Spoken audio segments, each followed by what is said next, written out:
দর্শক এই মুহূর্তে আছি শ্রম ভবনের সামনে। আপনারা দেখতে পাচ্ছেন এখানে গার্মেন্টস শ্রমিকরা কিন্তু এই সড়কে অবস্থান নিয়েছেন এবং সড়ক আটকে দিয়ে কিন্তু তারা আন্দোলন করছেন এবং তারা বলছেন আমাদের দাবি আদায় না হওয়া পর্যন্ত আমরা এই সড়কটি ছেড়ে যাব না, এমনটি কিন্তু গার্মেন্টস শ্রমিকরা জানাচ্ছেন। আমরা আপনাদেরকে গ্লোবাল টেলিভিশন ফেসবুক পেজে সরাসরি দেখানোর চেষ্টা করছি।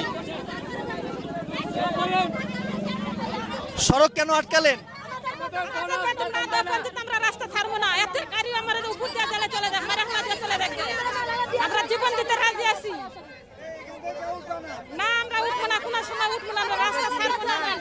আমরা ঈদ নাই, ঘর বাড়ি নাই, স্বামী সন্তান কেউ নাই, এই জন্য এখন আমরা রাস্তায় টাকা দেবো। আমাদেরকে টাকা না দিলে আমরা বাড়ি কি ফিরবো?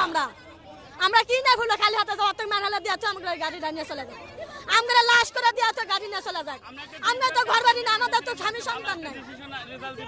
আমরা কাজ করার সময় কাজ করছি, বেতনের সময় কোনো ম্যানেজমেন্ট থাকে না। কিসের জন্য কাজ করার সময় বেতনের বেলা কোনো লোক নাই? কিসের জন্য আমরা কাজ করি না? আমরা কি মানুষ না? আমরা কি মা মনে আছি? আমরা টাকা না, আমরা কাজ করছি, সেইটা আমরা কাজের টাকা নিতে আইছি। আমরা কাজের বেলা কত লোক কত আমরা বকাঝকা করছি, আমরা তাও ঘন্টার পর ঘন্টা আমরা প্রোডাকশন দিছি। আমরা প্রোডাকশন দেওয়ার পরে আমরা এই কাজ করে দিছি। আমরা অথচ বেতন মাসের শেষে আমরা কোনো বেতন পাই নাই। 3 মাস ধরে আমরা কোনো বেতন পাই না, বোনাস 15 দিনের বকে হলো ভাতা পাই নাই। আমরা কিসের জন্য আমরা কাজ করি নাই? আমরা কিসের টান? আমরা কি ভিক্ষা চাইছি? আমরা যেটা আমরা কাজ করছি সেই আমরা মজুরি আমরা ন্যায্য পাও না, আমরা দাবি করতে আইছি। আমরা দর্শক চলতি মাসের 23 তারিখ থেকে এই গার্মেন্টস শ্রমিকরা আন্দোলন করে আসছেন। তারা বলছেন আমাদের দাবি হচ্ছে 3 মাসের যে বেতন সেই বেতন দিতে হবে এবং ঈদের যে বোনাস সেই বোনাস দিতে হবে এবং তারা বলছেন আমাদের দাবি আদায় না হওয়া পর্যন্ত আমরা এই শ্রম ভবনের সামনে যে সড়কটি রয়েছে এই সড়কের সামনেই কিন্তু তারা অবস্থান নিয়েছেন। আমরা আপনাদেরকে গ্লোবাল টেলিভিশন ফেসবুক পেজে সরাসরি দেখানোর চেষ্টা করছি।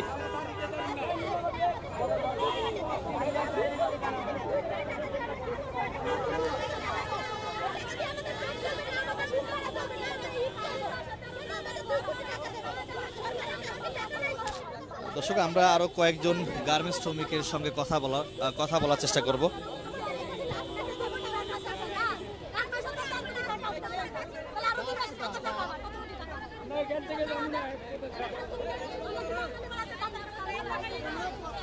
সড়কে কেন বসলেন? রাস্তায় বসছি, আমরা 3 মাসের বকেয়া বেতন চাই।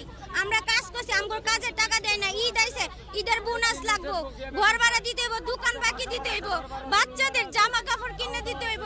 আমার বাচ্চা তরমুজ খেতে চাইছে, আমার বাচ্চারা তরমুজ কিনে দিতে পারি না। শুধুমাত্র এই মালিকের কারণে আমরা এই টাকা না দিয়ে ওরা চাইতে পারবো না। এখান থেকে আমগোর পাওনা দাওনা ক্লিয়ার করবো, তারপর এখান থেকে ওরা চাইবো। ওরা আর আমি ঈদ করবো, আমরা কি রাস্তায় বসে থাকবো? তা হইব না। আপনার যে সন্তানরা আছে তারা আসলে আপনাকে ফোন দিয়ে কি বলেছে? বলছে মা তুমি যখন আসবা তখন আমার জন্য তরমুজ নিয়ে আসবা। আমি বলছি বাবা আচ্ছা ঠিক আছে, যখন আমি আসবো আমার বেতন দিলে ঠিকই আমি তোমার জন্য তরমুজ নিয়ে আসবো। এখন তো আমাদের বেতনই দেওয়া হয়নি, আমরা তরমুজ কিভাবে নিব?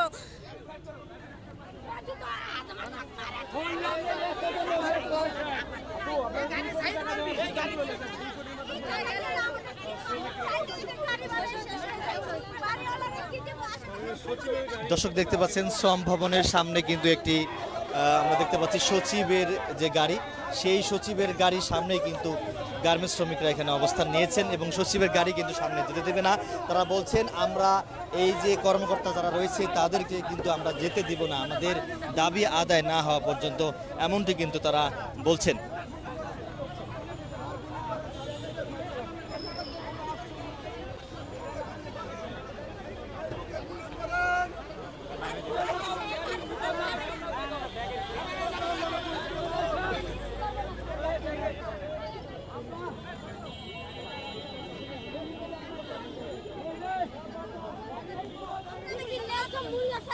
আপনারা কি দাবিতে সড়ক আটকেলান? আমরা ন্যায্য মূল্যে কাজের টাকা চাইছি, আমরা আমাদের পাওনা টাকা চাইছি। আমরা তাদের কাছে কোনো দান সৎকার ভিক্ষা চাইনি।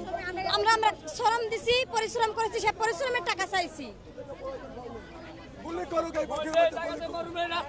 বহু 7 দিন ধরে অনারে অনাদিরে পানি নাই কোনো কিচ্ছু নাই, এই জীবন শেষ।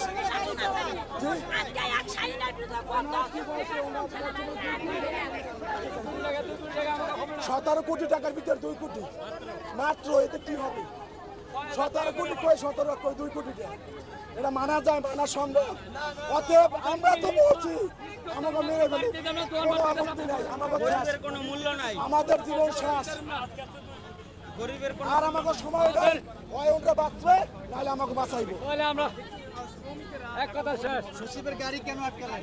সচিবের গাড়ি আটকিয়েছে এই কারণে, ওনার যেহেতু ওনার শ্রম মন্ত্রণালয়ের একজন প্রধান, উনি যত ডিসিশনটা দিয়ে যেতে পারে, তাইলে কারা দেবে ডিসিশন? বলেন কে আছে এরা? তাইলে এই জন্য উনি হয়তো ডিসিশন দিয়ে যাবে, এক সপ্তাহ পরে উনি আসে 2 কোটি টাকার বাজেট নিয়ে। এরা কি 17 কোটি টাকা 2 কোটি টাকার বাজেট কি হবে?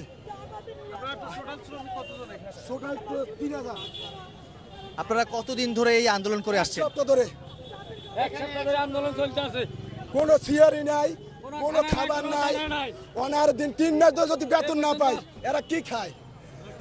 আর আপনার ওই 3 মাসের বেতন পাবো, ঈদ বোনাস পাবো, ছুটির টাকা পাবো, সম্পূর্ণ টাকা প্রত্যাখ্যান করেছি। ওরা প্রত্যাখ্যান করার কারণে তো আমরা সচিব বাবা গাড়ি আটকাই দিছি, উনি একটা ফয়সালা আমাদের দিয়ে যান।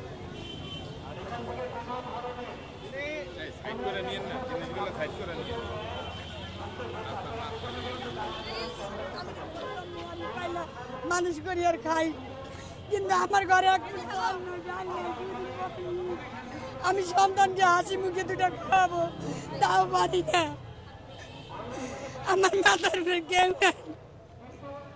আমি 3 মাস যাবো ধরে বেতন পাই না, দোকানে মেয়ে পড়াইছি, মেয়ে বলে মা দোকান ধরে বাকি দেয় না, তুমি এখনো আসো না, আমাকে ঘরে তালা মারে, বাড়ি আলারা ঘর ভাড়া দাও।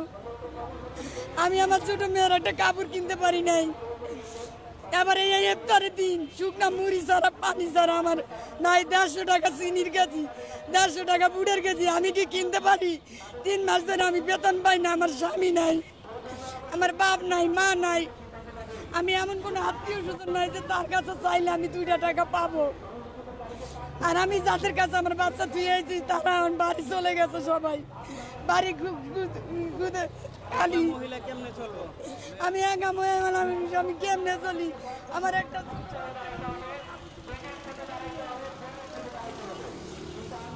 আমার অনেক কষ্ট, আমি কোথায় যাবে? আর যে গাড়ির তলে পরে মরা অনেক ভালো। কতদিনের বেতন দিচ্ছেন? 3 মাসের বেতন, 3 মাসের মধ্যে 80% মধ্যে 80% দিচ্ছে। আমি নিয়ে কি ঘর ভাড়া দিব, না দোকান বাকি দিব, না মেয়েদেরকে নিয়ে